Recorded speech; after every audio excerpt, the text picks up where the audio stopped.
Hey y'all. Today we're gonna be talking about some different kinds of theism. Welcome back. I hope everyone's been doing all right. Um, this one's a little bit weird. They're all gonna be weird. All the videos are gonna be strange, at least a little bit. This is probably gonna be the main setup of them, by the way. I don't really have an ability to have a nice fancy studio setup like some influencers have or some content creators have, and I don't plan on ever being big. It'll probably just be something small, rank-a-dank like this.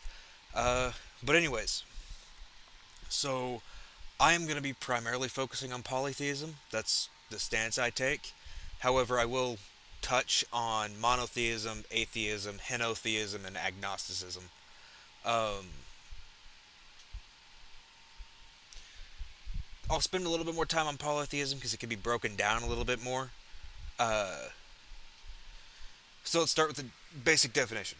Polytheism is going to be the belief in or the fellowship or worship of more than one god. So yes, deism technically falls under a form of polytheism, even though it's only following two rather than numerous or anything like that. Um, there are going to be two major categories that polytheism falls in in basic philosophy. Not talking about the intricacies like reconstruction. Um, oh,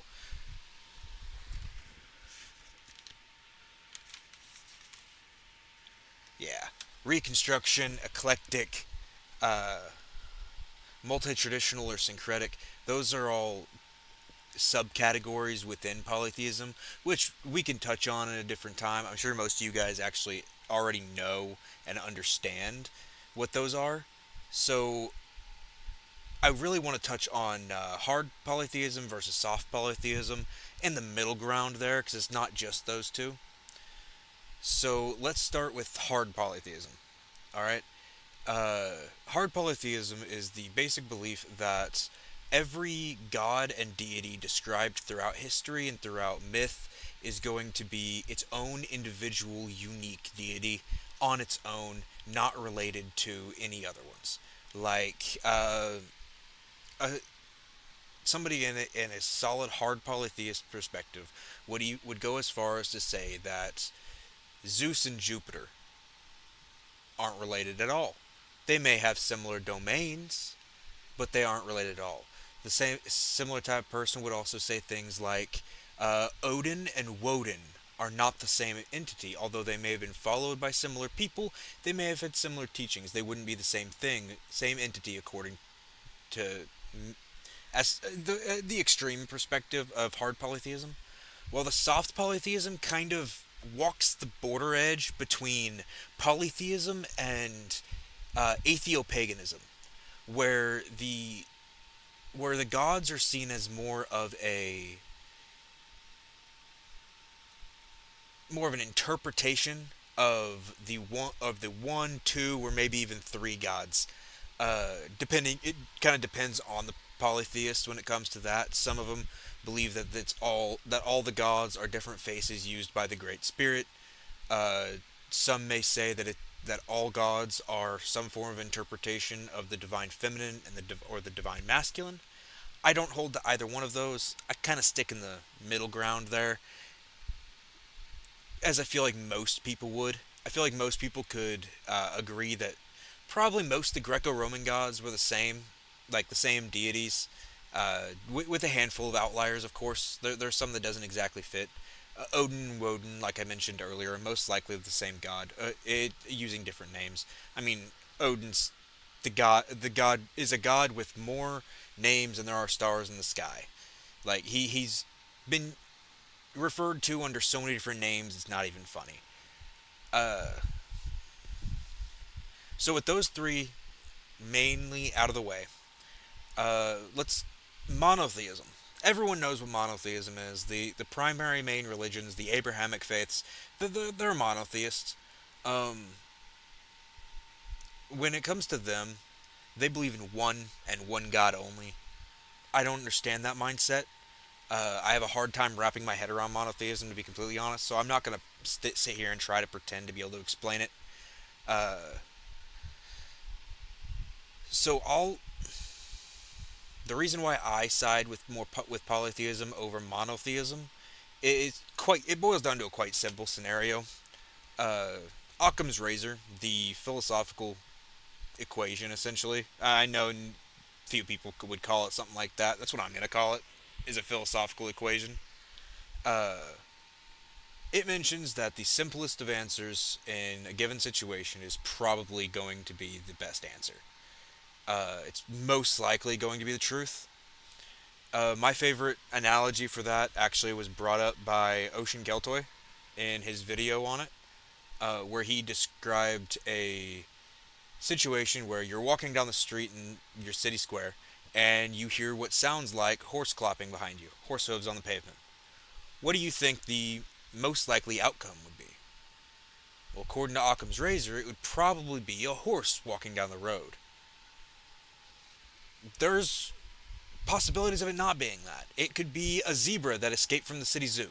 It could be a guy sitting on the fucking side of the road down the block with two halves of coconut just banging them together.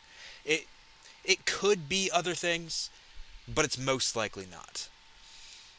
So monotheism very well could be true. It would be very sad, but it could be true. Um, it would just be it's more of a simple explanation, and it's a better fit to utilize polytheism to explain the world and why existence happened.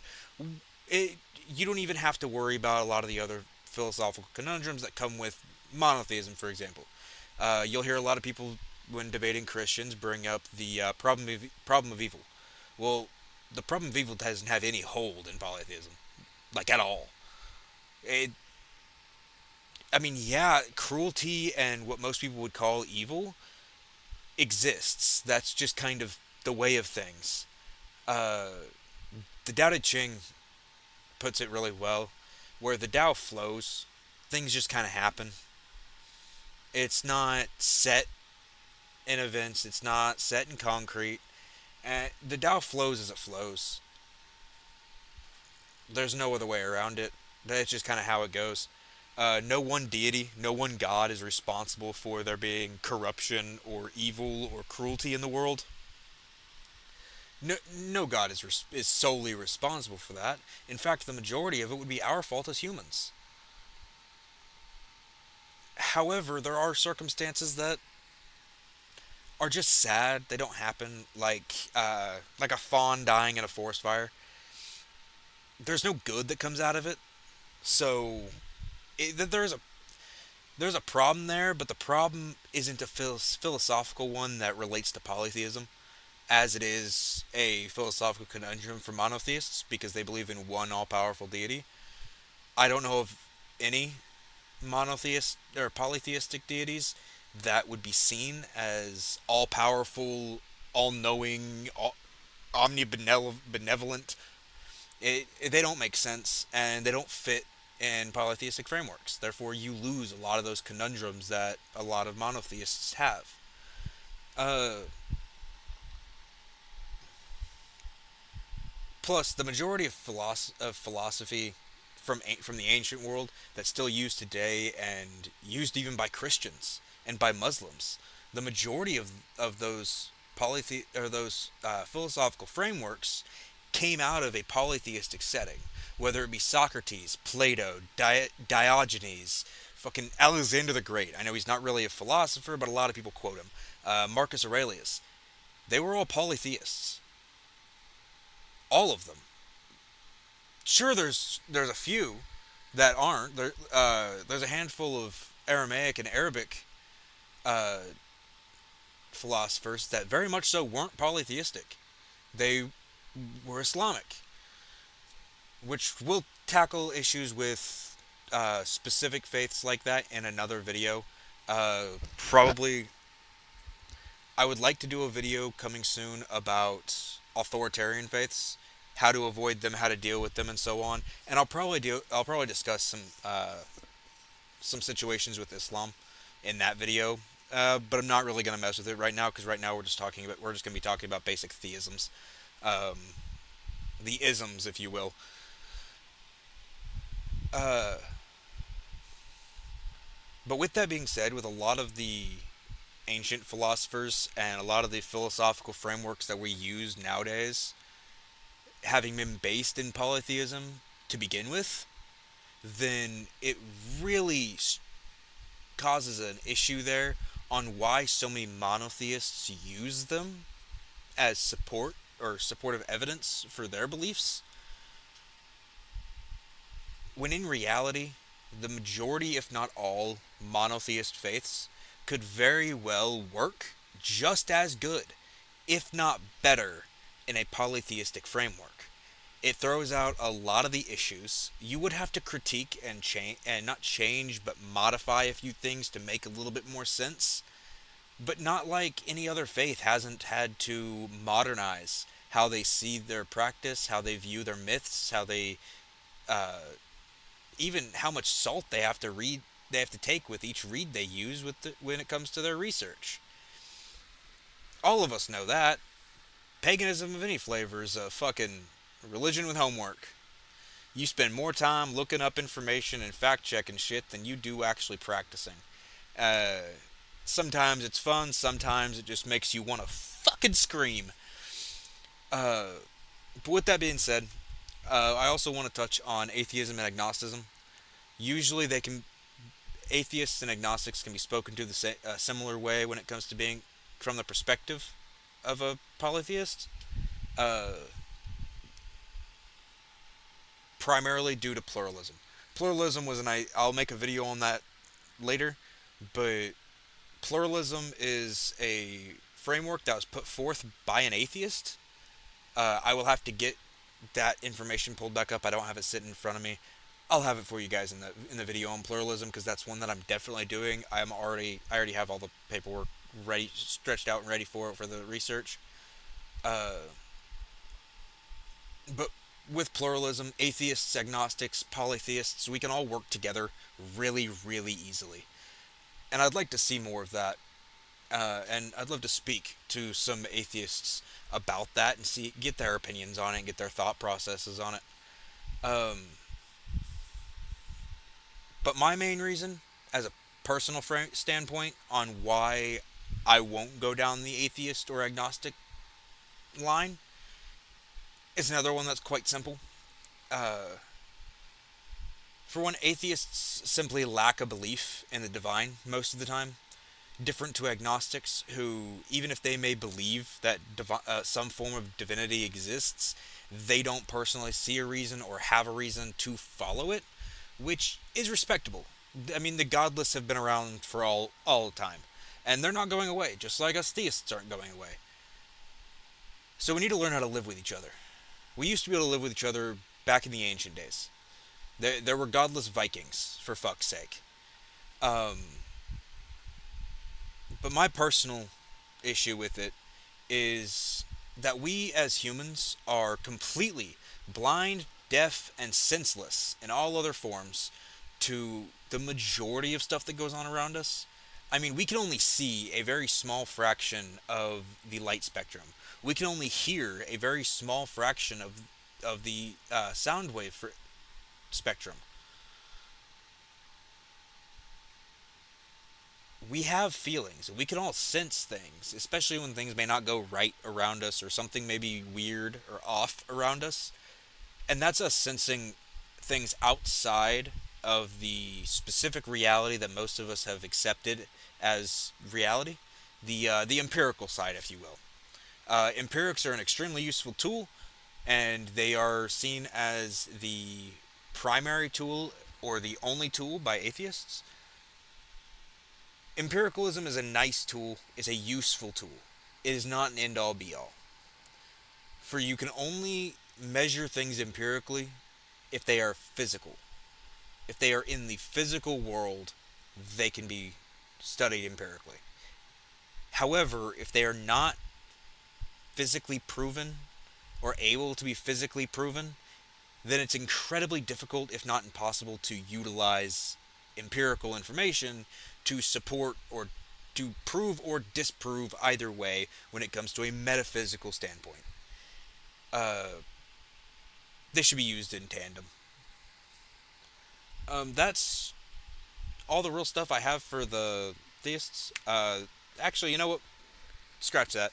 We're gonna go over one. We're gonna go over one more. Henotheism. Henotheism is the belief in a multiplicity of gods, but the fellowship of one. And I have met a few henotheists. They aren't very common, and they're especially not very common to be open and speaking about the polytheist side of that. Um, but my old roommate, we lived together, went through some major shit. You guys might hear about that at some point. He was a henotheistic Christian, meaning he was a Christian. He followed the teachings of Christ. He enjoyed reading his Bible, and he loved Jesus. But he also didn't feel right denouncing other people's faiths who openly followed gods other than his. So he eventually came to the mentality and the framework that these other gods exist, other people follow them, other people worship them, they have connection with them. He just doesn't. He only has connection to his God, making him a henotheist. He had no interest, and as far as I know, we haven't spoken in a long time, but as far as I know, he still is like that, where he follows his own faith. Anyone else can follow their faith. He has no problem as long as you ain't trying to interfere with anybody else's rights or freedoms to do the same. But so that's most of them. It's not all types of theism. There's still probably hundreds more that either I don't know about, haven't come across, or really aren't that common. So I didn't feel like putting them in the list. However, if I missed any, so let's see. We went over polytheism, monotheism, agnosticism, atheism, and henotheism. If there is any others that I am missing or that you guys would like to hear about, please, please list it in the comment section below. I will get to it as soon as I can, and hopefully at some point, if I missed anything, I'll do a larger video breaking everything down, and we'll just go through and answer questions at some point. Um, but either way, if not, I hope y'all enjoyed the video. Make sure that you do not take my word as law. Please. That's not what I'm here for. I'm here to inspire you to provide the information for yourself and to give you ideas to think about to help yourself in finding the information that best suits you. So remember, stay wise, but not too wise. Y'all have a lovely time. May your gods be with you.